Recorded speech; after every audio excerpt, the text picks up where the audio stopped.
Hello everyone. We are today compelled to think on the Uniform Civil Code, UCC.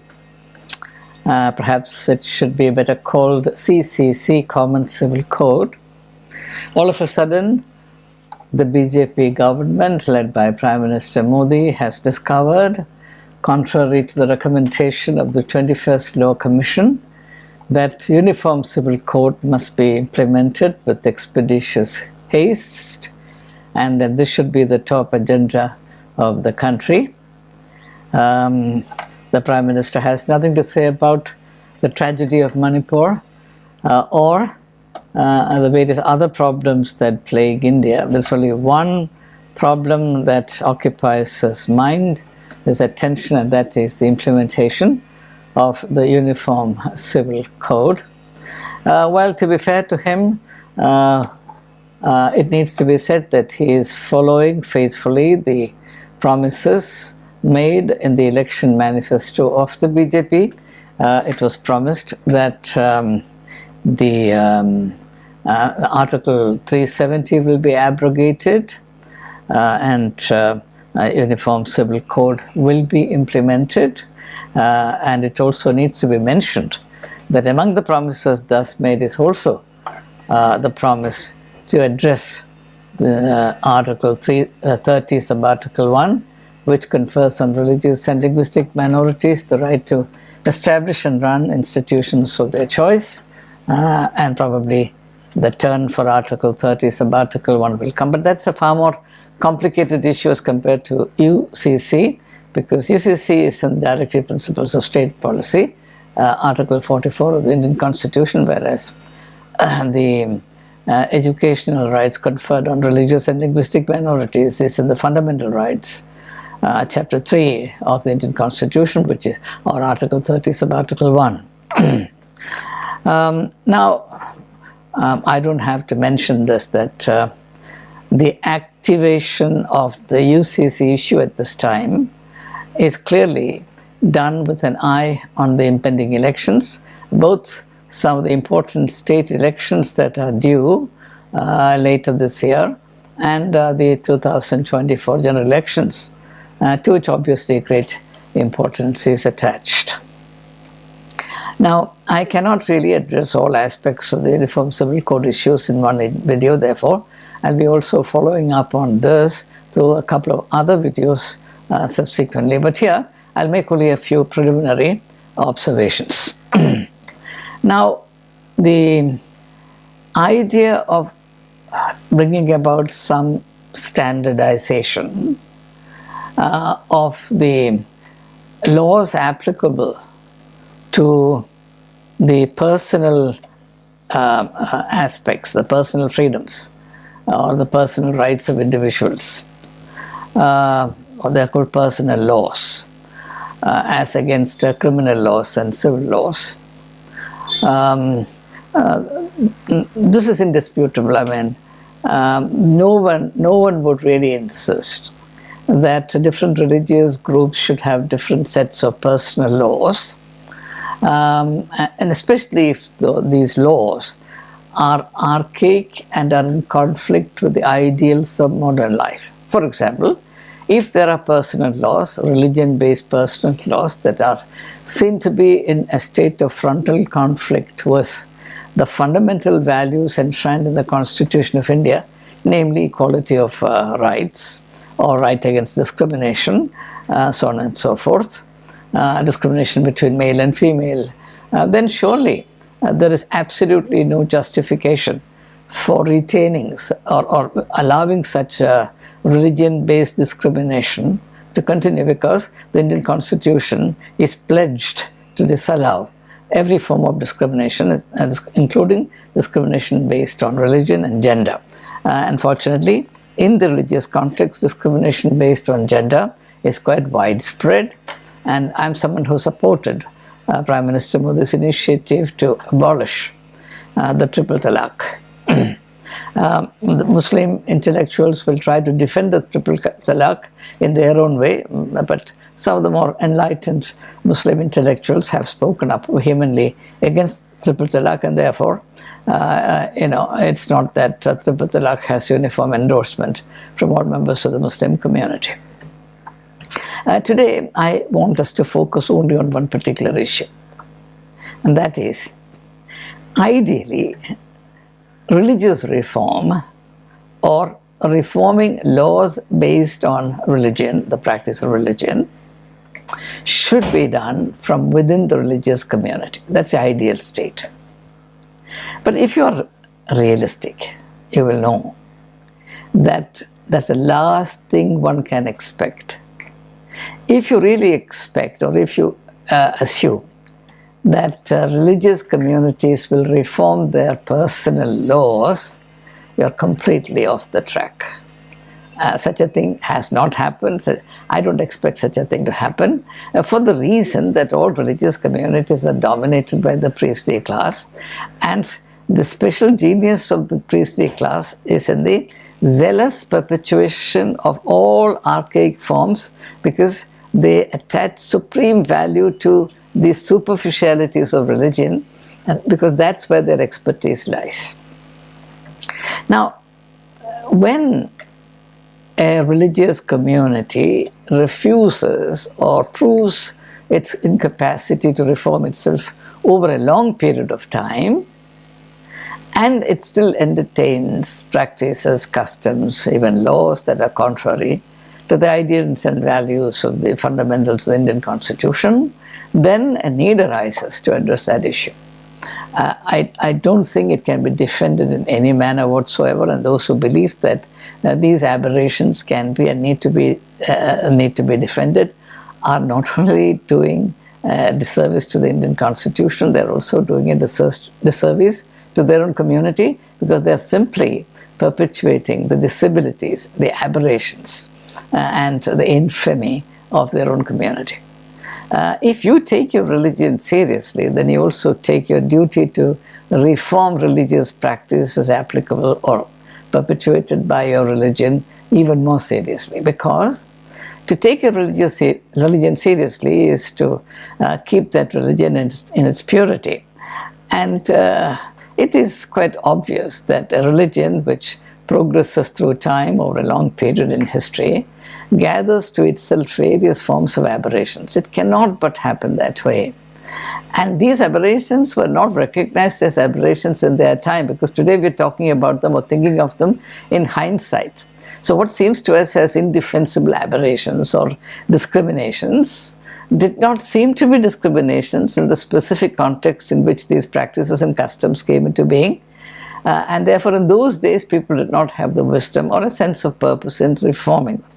But much water has flowed beneath the bridge, and we have come a long way, and today when we look at these practices, they look quite out of tune with civilized life. And then to continue to insist on the right to practice them simply because they are part of a religious tradition, and people strain their intellectual capacities to prove that these practices have some kind of scriptural warrant. Sometimes these arguments look highly fallacious, certainly dishonest. All these things do not help. In this, I'm going to conclude my thinking here. I'll take up further issues in subsequent units. For me, the guiding principle when I think about issues like this is the principle that Jesus enunciated, and you find that in the 27, 28 chapters of the verses of the second chapter of the Gospel according to St. Mark. Jesus says, religion is made for human beings and not human beings for religion, because the word used there is Sabbath. Sabbath there symbolizes religion, the practice of religion, especially the practice of religion under the authority of the priestly class. So the Sabbath is made for man and not man for the Sabbath. And therefore, the understanding and practice of religion must be strictly in accordance with an enlightened understanding of what is most conducive to the welfare of human beings, to the empowerment of human beings. and nothing that even marginally undermines the individual's welfare or individual's right to dignity and justice should be entertained by the members of a community. But unfortunately what happens is that the priestly class, by invoking religion and devotion to God, cripples the capacity to think rationally on the part of the members of the religious community, and therefore even the most educated members of the community abandon everything in the hands of the priestly class, assuming that they are the middlemen of God and therefore they know best. And when it comes to the domain of religion, therefore, people simply refuse to use their rational faculties, their ability to think logically and rationally and in a contemporaneously relevant fashion. As a result, religious reform becomes a non-starter. And if a religious community or religious communities continue in that state, they become an eyesore to the nation. And I have to say this, that it's no achievement for any religious community to become objects of ridicule, objects of aversion, and to be perceived as archaic remnants that hinder human march towards civilization and progress. And therefore, in theory, in principle, I'm in agreement with bringing about desired or desirable religious reform. But then how do we go about doing this? What is the intention with which such agendas are unleashed? What's the extent to which one can go? These are all matters to be discussed in advance. In conclusion, let me only point this out, that to me the most anomalous thing in the present situation is that all of a sudden a national debate is being initiated without even the government bothering to present to the people of India a draft legislation, so that we really do not know what we are talking about. Those who express great anxiety or concern about the Uniform Civil Codes really are talking in the air because they have no idea. To the best of my knowledge, the government has not formulated, or if they have formulated, they have not presented to the public draft legislation. On what basis would we then start a dialogue or a debate or an intelligent conversation? So until a proposed draft legislation is made available, we can only entertain subjective apprehensions based on certain speculative points of concern, particularly the credibility of the agents who sponsor these reforms and their intention. But again, I have to say that it's a very dangerous thing to criticize anything based on assumed or presumed intentionality, because how do we know the intention of somebody unless and until that is expressed in unmistakable terms? Anyway, so we are in a very kind of uncertain, vague, speculative stage as far as UCC is concerned. Hopefully a draft legislation will become known in the near future. At that time, it would be possible for me to offer specific comments on the provisions of the legislation.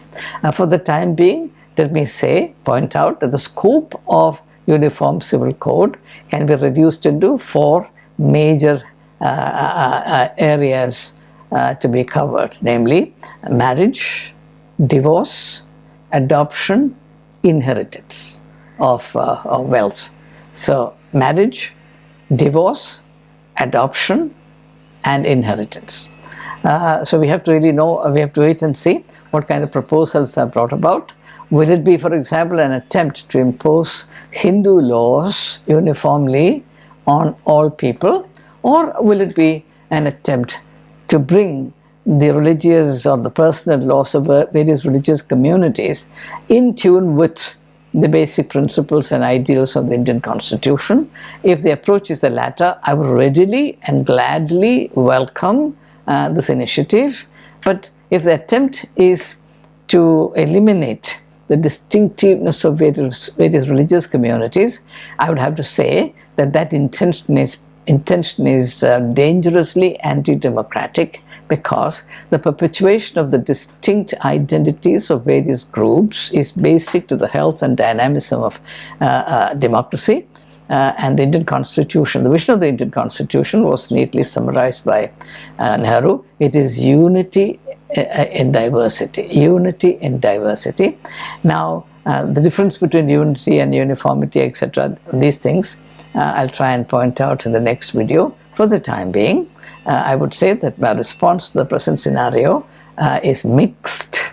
On the one hand, I readily welcome and I readily recognize the need for reforming personal laws to the extent that several of them smack of discrimination, and they are pre-modern and they're incompatible with democratic ideals.